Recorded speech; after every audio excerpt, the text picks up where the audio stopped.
Hi guys, welcome to my YouTube channel. ಇದುವರೆಗೂ ನನ್ನ ಚಾನಲ್ಗೆ ಸಬ್ಸ್ಕ್ರೈಬ್ ಮಾಡ್ಕೊಂಡಿಲ್ಲ ಅಂದರೆ ದಯವಿಟ್ಟು ಸಬ್ಸ್ಕ್ರೈಬ್ ಮಾಡ್ಕೊಳ್ಳಿ ಅಂತ ಕೇಳ್ಕೊಳ್ತೀನಿ. ಇನ್ನು ಆಲ್ರೆಡಿ ನನ್ನ ಚಾನಲ್ಗೆ ಸಬ್ಸ್ಕ್ರೈಬ್ ಮಾಡಿಕೊಂಡು ಎಲ್ಲ ವೀಡಿಯೋಗಳನ್ನು ನೋಡ್ತಾ ನನಗೆ ಸಪೋರ್ಟ್ ಮಾಡ್ತಿರೋ ಸಬ್ಸ್ಕ್ರೈಬರ್ಸಿಗೆ ಥ್ಯಾಂಕ್ ಯು ಅಂತ ಹೇಳೋಕ್ಕೆ ಇಷ್ಟಪಡ್ತೀನಿ. ಇನ್ನು ನಾನು ಆಲ್ರೆಡಿ 2025 ವರ್ಷ ಭವಿಷ್ಯನ ಡಿಸೆಂಬರ್ ಟೈಮ್ನಲ್ಲೇ ಅಪ್ಲೋಡ್ ಮಾಡಿದ್ದೆ. ಆದರೆ ನಮ್ಮ ಹಿಂದೂ ಧರ್ಮದಲ್ಲಿ ನಮಗೆ ಹೊಸ ವರ್ಷ ಅಂತ ಬರುವಂಥದ್ದು ಚಂದ್ರಮಾನ ಯುಗಾದಿ ಟೈಮ್ನಲ್ಲೇ ಬರೋದು.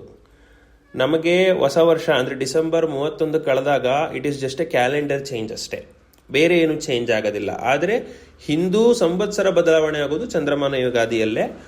ಆದ್ದರಿಂದ ಯುಗಾದಿ ದಿನ ಯಾವ ರೀತಿಯ ಗ್ರಹ ಪರಿಸ್ಥಿತಿಗಳಿದೆ ಅನ್ನೋದು ವರ್ಷ ಭವಿಷ್ಯ ಹೇಳೋದಕ್ಕೆ ಇನ್ನಷ್ಟು ಜಾಸ್ತಿ ಹೆಲ್ಪ್ ಮಾಡುತ್ತೆ. ಅದು ಯಾಕೆಂತಂದ್ರೆ ಯುಗಾದಿ ಒಂದು ಇಂಪಾರ್ಟೆಂಟ್ ದಿನ, ನಮಗೆ ತುಂಬಾ ಮುಖ್ಯವಾದ ದಿನ. ಆ ಕಾರಣದಿಂದ ಅವತ್ತು ಇರುವ ಗ್ರಹದ ಪರಿಸ್ಥಿತಿಗಳು ವರ್ಷ ಪೂರ್ತಿ ಅಂದ್ರೆ ಮಾರ್ಚ್ 30ನೇ ತಾರೀಕು ಇರೋದು ಚಂದ್ರಮಾನ ಯುಗಾದಿ.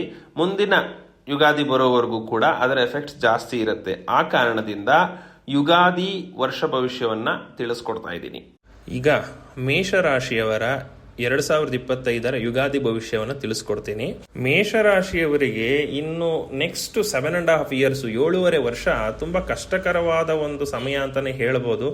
ಅದರಲ್ಲೂ ಎಸ್ಪೆಷಲಿ 2031 ತುಂಬಾ ತೊಂದರೆ ಆಗುವ ಚಾನ್ಸಸ್ ಇದೆ. ಯಾಕೆಂದ್ರೆ ಸಾಡೆ ಸಾತಿ ಸ್ಟಾರ್ಟ್ ಆಗುತ್ತೆ ನಿಮಗೆ ಮಾರ್ಚ್ 23ನೇ ತಾರೀಕು 2025 ಮೇಷರಾಶಿಯವರ ಅಧಿಪತಿ ಬಂದು ಕುಜ. ಕುಜನಿಗೂ ಶನಿಗೂ ಬರೋದಿಲ್ಲ, ಪರಮ ಶತ್ರುಗಳು ಅವರು. ಕುಜ ಶನಿಯ ಮನೆಯಲ್ಲಿ ಅಂದ್ರೆ ಮಕರ ರಾಶಿಯಲ್ಲಿ ಉಚ್ಚನಾದ್ರೂ ಕೂಡ ಶನಿಗೆ ಕುಜನ ಕಂಡ್ರೆ ಅಷ್ಟಕ್ಕಷ್ಟೇ ಆಗೋದಿಲ್ಲ, ತುಂಬಾ ದ್ವೇಷ ಇದೆ.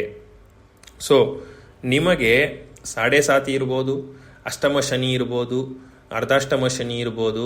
ಈ ಎಲ್ಲ ಒಂದು ಸಮಯಗಳು ನಿಮಗೆ ಜಾಸ್ತಿ ಟೆಸ್ಟಿಂಗ್ ಆಗಿರುತ್ತೆ. ಸಾಡೆ ಸಾತಿ ಇರ್ಬೋದು, ಶನಿಯ ಒಂದು ಕೆಟ್ಟ ಗೋಚಾರ ಫಲ ಇರುವಾಗ ಏನಾಗುತ್ತೆ ಅಂದ್ರೆ ಅದು ಟೆಸ್ಟಿಂಗ್ ಪೀರಿಯಡ್. ನಮಗೆ ನಮ್ಮ ಕರ್ಮಾಧಾರಿತ ಫಲಗಳನ್ನೂ ಕೊಡ್ತಾನೆ ಮತ್ತು ನಮ್ಮನ್ನು ಪರೀಕ್ಷೆ ಕೂಡ ಮಾಡ್ತಾನೆ ಶನಿ. ಅದರಲ್ಲಿ ಕುಜನ ಅಧಿಪತಿ ಇರೋ ರಾಶಿಗಳು ಅಂದ್ರೆ ಮೇಷರಾಶಿ, ವೃಶ್ಚಿಕ ರಾಶಿಗೆ ಜಾಸ್ತಿ ಪರೀಕ್ಷೆಗಳನ್ನ ಮಾಡ್ತಾನೆ ಶನಿ. ಅದು ಯಾಕೆ? ಜಸ್ಟ್ ಬಿಕಾಸ್ ಶನಿ ಕುಜನನ್ನ ಹೇಟ್ ಮಾಡಿಬಿಡ್ತಾನೆ ಅನ್ನೋ ಒಂದು ಕಾರಣಕ್ಕೆ ಪರೀಕ್ಷೆ ಜಾಸ್ತಿ ಇರುತ್ತಾ? ಆ ರೀತಿ ಬರೋದಿಲ್ಲ. ಈಗ ಕುಜನ ಅಧಿಪತಿಯ ರಾಶಿ ಇರೋದು ಮೇಷ ಮತ್ತು ವೃಶ್ಚಿಕ ರಾಶಿ. ಮೇಷ ರಾಶಿಗೆ ಹೆಚ್ಚು ತೊಂದರೆಗಳನ್ನ ಕೊಡ್ತಾನೆ ಶನಿ. ಯಾಕೆ ಗೊತ್ತಾ? ಮೇಷ ರಾಶಿಯವರು ಸ್ಪಾಂಟೇನಿಯಸ್ ಪೀಪಲ್, ಅವರು aggressive people, passionate people, sudden ಆಗಿ ರಿಯಾಕ್ಟ್ ಮಾಡ್ಬಿಡ್ತಾರೆ. ಅಂದ್ರೆ ಆತ್ಮವಿಶ್ವಾಸ ತುಂಬಾ ಜಾಸ್ತಿ, ಅವರು ದರ್ಪ ಅಹಂಕಾರ ಜಾಸ್ತಿ, ನಾನು ಮಾಡೋದೆಲ್ಲ ಸರಿ ಅನ್ನೋ ಒಂದು ಅಹಂಕಾರ ಇರುತ್ತೆ, ಬೇಗ ರಿಯಾಕ್ಟ್ ಮಾಡ್ಬಿಡ್ತಾರೆ. ಶನಿ ಯಾವತ್ತಿದ್ರೂ ನಿಧಾನವಾಗಿ ಸರಿ ಅಂತ ಗೊತ್ತಿದ್ರೂ ಕೂಡ, ನಾನು ಮಾಡ್ತಿರೋ ಸರಿ ಅಂತ ಗೊತ್ತಿದ್ರೂ ಕೂಡ ಯೋಚನೆ ಮಾಡಿ ಸಮಯ ತಗೊಂಡು ಮಾಡುವಂತ ಒಂದು ಪೇಷನ್ಸ್ನ, ಒಂದು ಸಂಯಮನ ಕಲಿಸುವಂತ ಒಂದು ಗ್ರಹ.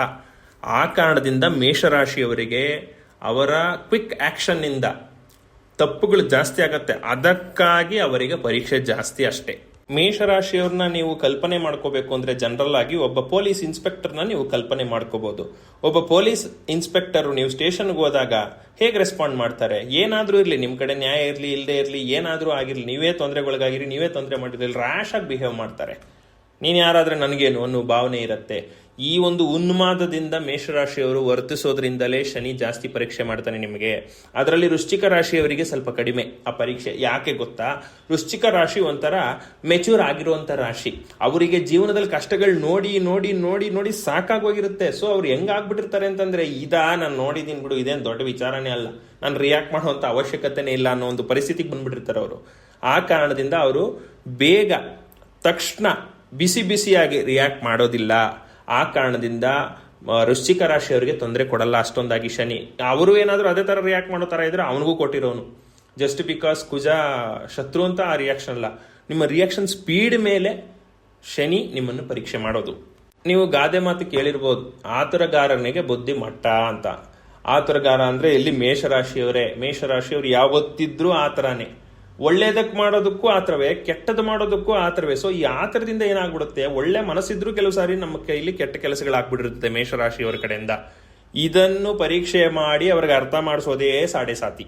ಇನ್ನು ಗೊತ್ತಿಲ್ಲದೆ ತಪ್ಪು ಮಾಡಿದವರಿಗೆ ಪಾಠ ಕಲಿಸಿ ಬಿಡ್ತಾನೆ ಶನಿ. ಗೊತ್ತಿದ್ದು ತಪ್ಪು ಮಾಡಿರೋರಿಗೆ ದಂಡನೆ ಕೊಡ್ತಾನೆ, ಶಿಕ್ಷೆ ಕೊಡ್ತಾನೆ. ಸೊ ಮೇಷರಾಶಿಯವರಿಗೆ ಸಾಡೆ ಸಾತಿ ಸಮಯ ಸ್ಟಾರ್ಟ್ ಆಗಿದೆ. ಬೇರೆ ಯಾವ ಗ್ರಹಗಳ ಬೆನಿಫಿಟ್ ಇದ್ರೂ ಅಷ್ಟೇ, ಇಲ್ಲದಿದ್ರೂ ಅಷ್ಟೇ. ಶನಿ ಮಾತ್ರ ನಿಮ್ಮನ್ನು ಅಷ್ಟು ಪರೀಕ್ಷೆ ಮಾಡ್ತಾನೆ. ಸೊ ನೀವು ಇನ್ನು 7.5 ವರ್ಷ ಕಷ್ಟದ ಸಮಯ ಫೇಸ್ ಮಾಡೋದು ಗ್ಯಾರಂಟಿ. ಸೊ ಆ ಕಾರಣದಿಂದ ತಾಳ್ಮೆ ವಹಿಸೋದು ತುಂಬಾ ಮುಖ್ಯ. ನಿಮಗೆ ಗೊತ್ತಿದೆ ಅಂತ ಕಾನ್ಫಿಡೆನ್ಸ್ ಇದ್ರು ಇನ್ನೊಂದ್ಸಾರಿ ತಿಳ್ಕೊಂಡು ಕಾಂಟೆಂಪ್ಲೇಟ್ ಮಾಡಿ ಆತ್ಮಾವಲೋಕನ ಮಾಡಿಕೊಂಡು ನಂತರ ಕೆಲಸಗಳನ್ನ ಮಾಡಿ. ಆವಾಗ ಶನಿ ನಿಮ್ಮನ್ನ ಟೆಸ್ಟ್ ಮಾಡುವಂತ ಇನ್ಸ್ಟೆನ್ಸಸ್ಗಳು ಸ್ವಲ್ಪ ಕಡಿಮೆ ಆಗತ್ತೆ. ಈಗ ಒಂದೊಂದೇ ಗ್ರಹಗಳ ಆಧಾರದ ಮೇಲೆ ನಿಮ್ಮ ವರ್ಷ ಭವಿಷ್ಯ ಏನಿದೆ ಯುಗಾದಿಯಲ್ಲಿ ಅಂತ ತಿಳಿಸ್ಕೊಡ್ತೀನಿ. ಫಸ್ಟು ಒಂದು 6 ಗ್ರಹಗಳ ಒಂದು ಸಂಯೋಗ ನಡೀತಾ ಇದೆ, ಆಯ್ತಾ, ಮೀನರಾಶಿಯಲ್ಲಿ ಅದು ಕೂಡ. ಸೊ ಅದನ್ನು ಫಸ್ಟ್ ತಿಳಿಸ್ಕೊಟ್ಬಿಡ್ತೀನಿ, ಆಮೇಲೆ ಮಿಕ್ಕಿದ ಗ್ರಹಗಳನ್ನ ಹೇಳ್ತೀನಿ ನಾನು. ಸೊ ಈ 6 ಗ್ರಹಗಳು ಸಂಯೋಗ ಆಗ್ತಿರೋವು ಯಾರು ಅಂತಂದರೆ ಸೂರ್ಯ, ಚಂದ್ರ, ಬುಧ, ಶುಕ್ರ, ಶನಿ ಮತ್ತು ರಾಹು. ಈಗ ಹೇಳಿದ ಅಷ್ಟೂ ಗ್ರಹಗಳು ಕೂಡ ಮೇಷರಾಶಿಯವರಿಗೆ 12ನೇ ಮನೆಯಲ್ಲಿ ಕೂತಿದ್ದಾರೆ. 12ನೇ ಮನೆ ಅಂತಂದ್ರೆ ವ್ಯಯಸ್ಥಾನ, ಹೌಸ್ ಆಫ್ ಲಾಸಸ್ ಅಂತ ಕರಿತೀವಿ. ಇಂಥ ಸ್ಥಾನದಲ್ಲಿ ಇಂಥ ಕಾಂಬಿನೇಷನ್ ಇರೋದು ದೊಡ್ಡ ನೆಗೆಟಿವೇ ಹೌದು. ಮೊದಲಿಗೆ ಸೂರ್ಯ 12ನೇ ಮನೆಯಲ್ಲಿ ಒಳ್ಳೆ ಸ್ಥಾನದಲ್ಲಿ ಇರೋದಿಲ್ಲ. ಆರೋಗ್ಯ ಸಮಸ್ಯೆಗಳು, ಯಾಕೆ ಅಂತಂದ್ರೆ ಕಾಲಪುರುಷ ಕುಂಡಲಿಯ ಆತ್ಮಕಾರಕ ಬಂದು ಸೂರ್ಯ, ಅವನು 12ನೇ ಮನೆಯಲ್ಲಿ ಕೂತ್ಕೊಂಡಿರೋದ್ರಿಂದ ಆರೋಗ್ಯ ಸಮಸ್ಯೆಗಳು, ಹೆಲ್ತ್ ತುಂಬಾ ಸೆನ್ಸಿಟಿವ್ ಆಗೋಗುತ್ತೆ. ಸಣ್ಣ ಪುಟ್ಟ ವಿಚಾರಗಳಿಗೂ ಡಾಕ್ಟರ್ ಹತ್ರ ಹೋಗುವಂಥದ್ದು, ಅಥವಾ ನಿಮಗೆ ಕಾಯಿಲೆಗಳೇ ಇಲ್ಲ ಅಂತಂದ್ರೂ ನನಗೆ ಆ ಕಾಯಿಲೆ ಇದೆ, ಈ ಕಾಯಿಲೆ ಇದೆ, ಹೊಟ್ಟೆ ನೋವು ಬಂತು ಅಂತಂದ್ರೆ ಅದು ಗ್ಯಾಸ್ಟ್ರಿಕ್ ಅಪ್ಪ ಅಂತ ಅವ್ರು ಹೇಳಿದ್ರು ಕೂಡ ನಮಗೆ ಕ್ಯಾನ್ಸರೇ ಬಂದ್ಬಿಟ್ಟಿದೆ ಅಂತ ಯೋಚನೆ ಮಾಡೋದು. ಅದರಿಂದ ಮತ್ತಷ್ಟು ಸಮಸ್ಯೆಗಳನ್ನ ಮಾಡ್ಕೊಳ್ಳೋದು, ಅನವಶ್ಯಕ ಟೆಸ್ಟ್ಗಳು ಮಾಡಿಸೋದು, ಅರ್ಧಂಬರ್ಧ ತಿಳ್ಕೊಂಡಿರೋ ಬೇರೆ ಡಾಕ್ಟರ್ಗಳ ಹತ್ರ ಸಜೆಷನ್ ತಗೊಂಡು ಆಯ್ತು ಕಲೋನೋಸ್ಕೋಪಿ ಮಾಡಿಸಿ, ಎಂಡೋಸ್ಕೋಪಿ ಮಾಡಿಸಿ ಅಂತ ಮಾಡಿಕೊಂಡು ಅದರಿಂದ ತೊಂದರೆಗಳು ಮಾಡ್ಕೊಳ್ಳುವಂಥದ್ದು, ಅದಕ್ಕೆ ವಿಪರೀತ ಖರ್ಚು ಮಾಡುವಂಥದ್ದು, ಇದೆಲ್ಲವೂ ಆರೋಗ್ಯ ಸಮಸ್ಯೆಗಳಾಗತ್ತೆ. ಇನ್ನು ಜೊತೆಯಲ್ಲಿ ಸರ್ಕಾರದಿಂದ ಸಮಸ್ಯೆ ಅಂದ್ರೆ ಯಾವ ರೀತಿ? ಪೊಲೀಸರಿಂದ ಸಮಸ್ಯೆ ಇರಬಹುದು, ರೆವಿನ್ಯೂ ಡಿಪಾರ್ಟ್ಮೆಂಟ್ ಇಂದ ಸಮಸ್ಯೆ ಇರಬಹುದು, ಮತ್ತು ಕೋರ್ಟು ಕಚೇರಿಗಳಿಂದಲೂ ಸಮಸ್ಯೆ ಇರಬಹುದು. ತುಂಬಾ ಸಮಸ್ಯೆಗಳನ್ನ ಫೇಸ್ ಮಾಡ್ತೀರಾ. ಎಸ್ಪೆಷಲಿ ಯಾರಾದ್ರೂ ಕಾಂಟ್ರಾಕ್ಟರ್ಸು ಯಾವ್ದಾದ್ರು ದುಡ್ಡು ಬರಬೇಕು ಅಂತಂದ್ರೆ ಏನಾದ್ರೂ ವೆರಿಫಿಕೇಶನ್ ಮಾಡಿಬಿಟ್ಟು ಗೌರ್ಮೆಂಟ್ ಕಡೆಯಿಂದ ಈ ಕಾಮಗಾರಿ ಕಳಪೆ ಆಗಿದೆ, ನಿಮಗೆ ದುಡ್ಡು ಕೊಡೋದಿಲ್ಲ ಅಂತ ಆಗಬಹುದು. ಅಥವಾ ನಿಮಗೆ ಕೊಟ್ಟ ದುಡ್ಡು ಸರಿಯಾದ ಸಮಯಕ್ಕೆ ಬರದೆ ನಿಮಗೆ ನಷ್ಟ ಆಗಬಹುದು. ಇನ್ನು ನೆಕ್ಸ್ಟ್ ಚಂದ್ರ ಕೂಡ ನಿಮ್ಮ 12ನೇ ಮನೆಯಲ್ಲಿದ್ದಾನೆ. ಮನಸ್ಸು ತಿಳಿಯಾಗಿರೋದಿಲ್ಲ, ಗೊಂದಲದ ಗೂಡಾಗಿರುತ್ತೆ. ಸುಮ್ಮನೆ ಅನವಶ್ಯಕ ಟೆನ್ಷನ್ಗಳು, ಬೇಡದೇ ಇರೋ ವ್ಯಕ್ತಿಗಳ ಜೊತೆ ಅಸೋಸಿಯೇಷನ್ ಮಾಡ್ಕೊಳ್ಳೋದು, ಬೇಡದೇ ಇರೋ ಸಂಬಂಧಗಳನ್ನ ಮಾಡ್ಕೊಳ್ಳೋದು, ಯಾವ್ದಾವ್ದೋ ಚಟಗಳನ್ನ, ಯಾರೋ ಒಬ್ರು ಇವಾಗ ಕುಡುಕರೋ ಬೇರೆ ವ್ಯಸನಿಗಳ ಸಂಘ ಮಾಡಿಬಿಟ್ಟು ಅದೇ ಚಟಗಳನ್ನ ನೀವು ಕಲಿಯೋದು, ಅದರಿಂದ ಒಂದಷ್ಟು ಆರೋಗ್ಯ ಸಮಸ್ಯೆಗಳಾಗೋದು, ಅನವಶ್ಯಕ ಖರ್ಚುಗಳು ಮಾಡೋದು, ಯಾರೋ ಬೇಡದೇ ಇರೋರು ನಿಮಗೆ ಮೋಸ ಮಾಡುವಂಥ ಜನರಿಗೆ ಖರ್ಚು ಮಾಡುವಂಥದ್ದು, ಮೈಂಡ್ ಚೆನ್ನಾಗಿರಲ್ಲ, ಆಯ್ತಾ. ಈ ರೀತಿ ಸಮಸ್ಯೆಗಳು ಮೆಂಟಲಿ ನಿಮಗೆ ಫೇಸ್ ಮಾಡ್ತೀರಿ ನೀವು. ಇನ್ನು 12ನೇ ಮನೆಯಲ್ಲಿ ಬುಧ ಕೂಡ ಕೂತಿದ್ದಾನೆ. ಮಾತಿನಿಂದ ನಷ್ಟ ಅಂದ್ರೆ ಹಿಂದೆ ಹಾಡಿದ ಮಾತಿನಿಂದ ನಷ್ಟ ಆಗ್ಬೋದು, ಈಗ ಆಡುವ ಮಾತಿನಿಂದ ನಷ್ಟ ಆಗಬಹುದು, ಅಥವಾ ಈ ದಿನ ಇನ್ನು ಮೇಲೆ ನೀವು ಕೊಡುವ ಮಾತಿನಿಂದಲೂ ನಷ್ಟ ಆಗಿರಬಹುದು. ಈ ಅಧಿಕಾರದಲ್ಲಿರೋರು ಅಂದ್ರೆ ಪೊಲಿಟಿಷಿಯನ್ಸ್ ಇರ್ಬೋದು, ಪೊಲೀಸ್ನವ್ರು ಇರ್ಬೋದು, ಮತ್ತೆ ಬೇರೆ ಅಧಿಕಾರಿಗಳಿರ್ಬೋದು, ಇವ್ರು ಏನ್ ಮಾಡ್ತಾರೆ, ಯಾರಿಗಾದ್ರೂ ತೊಂದರೆ ಕೊಡ್ಬೇಕು ಅಂತ ಏನೇನೋ ಮಾಡ್ಬಿಟ್ಟಿರ್ತಾರೆ. ಅವಾಗ ಯಾರ ಹತ್ರನೂ ಬಿಲ್ಡಪ್ಗಳು ಕೊಟ್ಕೊಂಡ್ಬಿಟ್ಟಿರ್ತಾರೆ, ಬಿಡೋ ಅವ್ನ ಜೀವನನೇ ಇರಬಾರ್ದು, ಹಂಗ್ ಮಾಡ್ತೀನಿ ಹಂಗೆ ಅಂತ. ಆ ತರ ಕೊಚ್ಕೊಂಡಿರೋ ಮಾತುಗಳು, ಅದರಿಂದ ನೀವು ಮಾಡಿರೋ ಕೆಲಸಗಳು ಸರಿಯಾಗಿ ರಿಪೀಟ್ ನಿಮಗೆ ವಾಪಸ್ ಬರುತ್ತೆ. ನೀವು ಒಂದು ಗೋಡೆಯ ಹತ್ರ ನಿಂತ್ಕೊಂಡ್ಬಿಟ್ಟು ಒಂದು ದೊಡ್ಡ ಚೆಂಡು ತಗೊಂಡು ಎಷ್ಟು ಫೋರ್ಸ್ ಆಗಿ ನೀವು ಹೊಡಿತಿರೋ ಗೋಡೆಗೆ, ಅಷ್ಟೇ ಫೋರ್ಸ್ ಇಂದ ವಾಪಸ್ ಬಂದು ನಿಮ್ಮ ಮಕ್ಕಕ್ಕೆ ಹೊಡೆಯುತ್ತೆ. ಇಷ್ಟು ದಿನ ಮೇಷರಾಶಿಯವರು ಆ ಬಾಲ್ನ ಗೋಡೆಗೆ ಎಸ್ತಿದ್ದೀರಿ, ಈಗ ರಿಬೌಂಡ್ ಆಗೋ ಟೈಮು. ನಿಮ್ಮ ಮಖಕ್ಕೆ ಬಂದು ನಿಮ್ಮ ಮುಖನ ಡ್ಯಾಮೇಜ್ ಮಾಡೋದು ಪಕ್ಕ, ಅದು ಡೆಫಿನೆಟ್ಲಿ. ಮತ್ತೆ ಒಂಥರ ಹಾಸ್ಯಾಸ್ಪದವಾಗಿ ಹೋಗ್ತೀರಾ. ನೋಡಿ, ಅಲ್ಲಿ ಅಷ್ಟು ಕ್ಲೋಸ್ ಆಗಿ ನಿಂತ್ಕೊಂಡು ಬಾಲ್ ಎಸಿದಾನೆ, ಬಂದು ಮೂಗುತಿ ಹೊಡೆದು ರಕ್ತ ಬರ್ತಾ ಇದೆ ನೋಡಿ ಮೂಗಲ್ಲಿ ಅಂತ ಜನ ನಗ್ತಾರೆ. ಈ ರೀತಿ ಪರಿಸ್ಥಿತಿಗಳು ನಿಮಗೆ ಬರುತ್ತೆ, ಖಂಡಿತವಾಗ್ಲೂ ಬರುತ್ತೆ. ನೀವು ಮಾಡಬಾರದು ಮಾಡಿದ್ರೆ ಆಗಬಾರದು ಖಂಡಿತವಾಗ್ಲೂ ಆಗತ್ತೆ. ಸೊ ಇದುವರೆಗೂ ಆಡಿರೋ ಮಾತನ್ನ ನೀವು ಸರಿಪಡಿಸಕ್ಕಾದ್ರೆ ಸರಿಪಡಿಸ್ಕೊಳ್ಳಿ. ಅಟ್ಲೀಸ್ಟ್ ಇನ್ನು ಮೇಲೆ ಆಡೋ ಮಾತುಗಳು ಕೇರ್ಫುಲ್ ಆಗಿರಿ. ದರ್ಪ ಬೇಡ, ಅನ್ಯಾಯ ಬೇಡ, ಅಹಂಕಾರ ಬೇಡ, ಮತ್ತು ಆಗದೇ ಇರೋ ಮಾತುಗಳನ್ನು ಕೊಡಕ್ಕೆ ಹೋಗ್ಬೇಡಿ. ಮತ್ತು ಡಾಕ್ಯುಮೆಂಟ್ಸ್ಗಳಿಂದನೂ ಸ್ವಲ್ಪ ನಷ್ಟ ಆಗುವ ಚಾನ್ಸಸ್ ಇರುತ್ತೆ. ಇನ್ಕಮ್ ಟ್ಯಾಕ್ಸ್ ಟೈಮ್ ಬೇರೆ, ಸರಿಯಾಗಿ ಇನ್ಕಮ್ ಟ್ಯಾಕ್ಸ್ ಫೈಲ್ ಮಾಡಿಲ್ಲ ಅಂದ್ರೆ ಆಮೇಲೆ ಬಡ್ಡಿ ಸಮೇತ ಕಟ್ಟಬೇಕಾಗತ್ತೆ, ಕ್ರಿಮಿನಲ್ ಕಾನ್ಸಿಕ್ವೆನ್ಸಸ್ನು ಫೇಸ್ ಮಾಡಬೇಕಾಗತ್ತೆ. ಸೊ ಆ ಕಾರಣದಿಂದ ಡಾಕ್ಯುಮೆಂಟೇಶನ್ ವಿಚಾರದಲ್ಲಿ ತುಂಬಾ ಕೇರ್ಫುಲ್ ಆಗಿರಬೇಕು. ಡಾಕ್ಯುಮೆಂಟೇಶನ್ ಅಂದ್ರೆ ಇನ್ಯಾವ ವಿಚಾರದಲ್ಲಿ ಬರುತ್ತೆ, ಭೂಮಿಗಳ ವಿಚಾರದಲ್ಲೂ ಬರ್ತದೆ. ರೆವಿನ್ಯೂ ಕಟ್ಟುವಾಗ ಈಗ ಈ ಖಾತೆ ಅದು ಇದು ಅಂತ ಏನೇನೋ ಮಾಡಿ ಅಪ್ಡೇಟ್ಸ್ ಮಾಡಿ ಅವ್ರ ಹೆಸರು ಇವ್ರಿಗೆ ಹಾಕಿ ಏನೇನೋ ಮಾಡ್ತಿದಾರಪ್ಪ. ಸೊ ಎಲ್ಲನೂ ಒಂದ್ಸತಿ ಕ್ರಾಸ್ ವೆರಿಫೈ ಮಾಡ್ಕೊಂಡ್ರೆ ತುಂಬಾ ಒಳ್ಳೇದು. ಇನ್ನು ನೆಕ್ಸ್ಟ್ ಶುಕ್ರ ನಿಮ್ಮ 12ನೇ ಮನೆಯಲ್ಲಿ ಕೂತಿದ್ದಾನೆ. ಇದು ಒಳ್ಳೆಯದು ಸ್ವಲ್ಪ, ಯಾಕಂದ್ರೆ ಶುಕ್ರ 12ನೇ ಮನೆಯಲ್ಲಿ ಒಳ್ಳೆ ಸ್ಥಾನದಲ್ಲಿದ್ದಾನೆ. ಆದ್ರೆ ಒಳ್ಳೇದ್ರಲ್ಲೂ ಅದ್ರಲ್ಲಿ ಕೆಟ್ಟದಿದೆ. ಯಾಕೆಂದ್ರೆ 12ನೇ ಮನೆಯಲ್ಲಿ ಶುಕ್ರ ಕೂತ್ಕೊಂಡಾಗ ಡಿಫರೆಂಟ್ ಕೈಂಡ್ ಆಫ್ ಪ್ಲೆಜರ್ಸ್ನ ಕೊಡ್ತಾನೆ, ಒಂದು ಆನಂದ ಕೊಡ್ತಾನೆ. ಆನಂದ ನೀವೇನ್ ಎಂಥದ್ರಲ್ಲಿ ಅನುಭವಿಸ್ಬೇಕು? ಒಳ್ಳೆ ಊಟ ತಿಂಡಿ, ಫ್ರೆಂಡ್ಸು ಅಥವಾ ಸ್ನೇಹಿತರೊಂದಿಗೆ ಕುಟುಂಬದವರೊಂದಿಗೆ ಒಳ್ಳೆ ಕಾಲ ಕಳೆಯೋದು. ಆದ್ರೆ ನೀವು ಅದನ್ನ ಮಾಡಲ್ಲ. ಮೇಷರಾಶಿಯವರು ಇವಾಗ ಬೇರೆ ಗ್ರಹಗಳ ಕಾಂಬಿನೇಷನ್ ಇಂದ ಡ್ರಗ್ಸ್ ತಗೊಳ್ಳೋದು, ಎಣ್ಣೆ ಹೊಡೆಯೋದು, ಆಮೇಲೆ ಹುಡುಗಿಯರ ಸವಾಸ ಮಾಡುವಂಥದ್ದು, ಬೇರೆ ಬೇರೆ ಅಂತ ವ್ಯಸನಗಳಿಗೆ ಖರ್ಚು ಮಾಡುವಂಥ ಚಾನ್ಸಸ್ ಇದೆ. ಅದನ್ನ ಲಿಸ್ಟ್ ಔಟ್ ಮಾಡ್ಕೊಂಡು ಅದನ್ನ ಎಲಿಮಿನೇಟ್ ಮಾಡ್ಕೊಂಡು ಒಳ್ಳೇದು ಯಾವುದು ಕೆಟ್ಟದ್ದು ಅಂತ ನೋಡ್ಕೊಂಡ್ರೆ ಬೆನಿಫಿಟ್ ಆಗತ್ತೆ, ಅನವಶ್ಯಕ ಖರ್ಚು ಉಳಿಯತ್ತೆ. ಇನ್ನು ನೆಕ್ಸ್ಟ್ ರಾಹು ಕೂಡ ನಿಮ್ಮ 12ನೇ ಮನೆಯಲ್ಲಿ ಕೂತಿದ್ದಾನೆ. ಫಾರಿನ್ ಕಂಟ್ರಿಯಿಂದ ನಷ್ಟ, ಪೊಲಿಟಿಷಿಯನ್ಸಿಗೆ ನಷ್ಟ, ಮಾನಗೆಟ್ಟ ಕೆಲಸಗಳು ಮಾಡಿದ್ರೆ ಮಾನ ಹಾಳಾಗೋದಂತೂ ಖಂಡಿತ. ಅಧಿಕಾರದ ಮದದಿಂದ ಬೇರೆಯವ್ರಿಗೆ ತೊಂದರೆ ಕೊಟ್ಟಿದ್ರೆ, ನೀವು ಯಾರಿಗೋಸ್ಕರ ಇನ್ನೊಬ್ರಿಗೆ ತೊಂದರೆ ಕೊಟ್ಟಿರ್ತೀರಲ್ಲ, ಆ ನಿಮ್ಮ ಸ್ನೇಹಿತರೆ ನಿಮ್ಮನ್ನ ಮಧ್ಯ ಬೀದಿಲಿ ನಿಂತ್ಕೊಂಡು ಚಪ್ಪಲಿ ತಗೊಂಡು ಹೊಡಿತಾರೆ. ಇದಂತೂ ಬರೆದಿಟ್ಕೊಳ್ಳಿ. ನನ್ನನ್ನು ಉದ್ಧಾರ ಮಾಡ್ತೀನಿ ಅಂತ ಬಂದು ಹಾಳು ಮಾಡಿದೀಯಾ ಅಂತ ನಿಮಗೆ ಇದೇ ಗತಿ ಬರುತ್ತೆ. ಅದು ಕಟ್ಟಿಟ್ಟ ಬುತ್ತಿ, ಅವಮಾನ ಖಂಡಿತವಾಗ್ಲೂ ಆಗುತ್ತೆ ನೀವು ತಪ್ಪು ಕೆಲಸ ಮಾಡಿದ್ರೆ. ನಾನು ತಪ್ಪು ಮಾಡಿಲ್ಲ, ಏನ್ ಪರಿಸ್ಥಿತಿ? ನಿಮ್ಮ ಮರ್ಯಾದೆಗಳ ವಿಚಾರದಲ್ಲಿ ಕೇರ್ಫುಲ್ ಇರಬೇಕು, ಎಸ್ಪೆಷಲಿ ಸೋಷಿಯಲ್ ಮೀಡಿಯಾ. ಹುಡುಗಿಯರಾಗಿದ್ರೆ ನಿಮ್ಮ ಫೋಟೋಗಳನ್ನ ಎಲ್ಲ ಪ್ರೈವಸಿ ಕರೆಕ್ಟಾಗಿ ಇಟ್ಕೊಳ್ಳಿ, ಇಲ್ಲಾಂದ್ರೆ ಬೇರೆ ಒಂದು ರೀತಿ ಮಾನ ಕಳೆಯುವಂಥ ಚಾನ್ಸಸ್ ಇರುತ್ತೆ, ಸ್ಕ್ಯಾಮ್ಗಳಿಗೆ ಒಳಗಾಗುವಂಥ ಚಾನ್ಸಸ್ ಇರುತ್ತೆ. ಆಮೇಲೆ ಫಾರಿನ್ ಕಂಟ್ರೀಸ್ ಅಲ್ಲಿ ಇನ್ವೆಸ್ಟ್ಮೆಂಟ್ ಲಾಸ್ ಆಗೋ ಚಾನ್ಸಸ್ ಇರುತ್ತೆ. ಆ ವಿಚಾರದಲ್ಲಿ ಕೇರ್ಫುಲ್ ಆಗಿರಿ. ಇನ್ನು ಕರ್ಮಾಧಿಪತಿ ಶನಿ ಕೂಡ ನಿಮ್ಮ 12ನೇ ಮನೇಲಿ ಇದ್ದಾನೆ. ಮಾಡಿದ್ದುಣ್ಣ ಮಹಾರಾಯ ಅಂತ ತಮ್ನೇನಲ್ಲೇ ಹಾಕಿದ್ದೀನಿ. ಕರ್ಮದ ಫಲದ ದಾತ ಶನಿ. ನೀವು ಕಳೆದ 2.5 ವರ್ಷ ಅಥವಾ ಕಳೆದ 5 ವರ್ಷದಿಂದ ಏನು ಒಳ್ಳೆ ಕೆಲಸ ಮಾಡಿದಿರಿ, ಏನು ಕೆಟ್ಟ ಕೆಲಸ ಮಾಡಿದಿರಿ, ಎಲ್ಲ ಇನ್ಕಮ್ ಟ್ಯಾಕ್ಸು, ಎಲ್ಲಿ ಇನ್ಕಮ್ ಬಂದಿದೆ, ಎಕ್ಸ್ಪೆನ್ಸ್ ಆಗಿದೆ, ಯಾವ್ದು ನಿನ್ನ ಲಾಭ ಎಲ್ಲ ಲೆಕ್ಕ ಮಾಡಿಟ್ಟಿದ್ದಾನೆ ಶನಿ.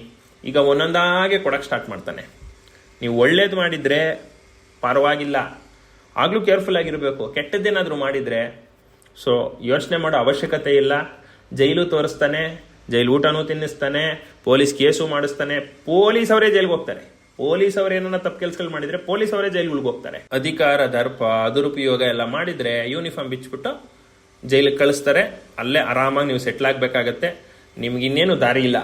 ಮಾಡಬಾರದ ಕೆಲಸ ಮಾಡಿದ್ರೆ ಅನುಭವಿಸೋದು ಬಿಟ್ಟು ಬೇರೆ ಏನು ಒಂದು ಆಲ್ಟರ್ನೇಟಿವ್ ಇದನ್ನ ಶನಿ ಕೊಡೋದಿಲ್ಲ. ಯಾಕೆಂದ್ರೆ ಶನಿ ದಂಡಂ ದಶಗುಡಂ ಭವೆ ಅನ್ನೋದೇ ಅವನ ಸಿದ್ಧಾಂತ. ಸೊ ನಿಮಗೆ ದಂಡ ಖಚಿತ ಮಾಡಬಾರದ ಕೆಲಸ ಮಾಡಿದ್ರೆ. ಇನ್ನು ಕುಜ ನಿಮ್ಮ 3ನೇ ಮನೆಯಲ್ಲಿದ್ದಾನೆ. ಇದು ಒಳ್ಳೆ ಸ್ಥಾನ.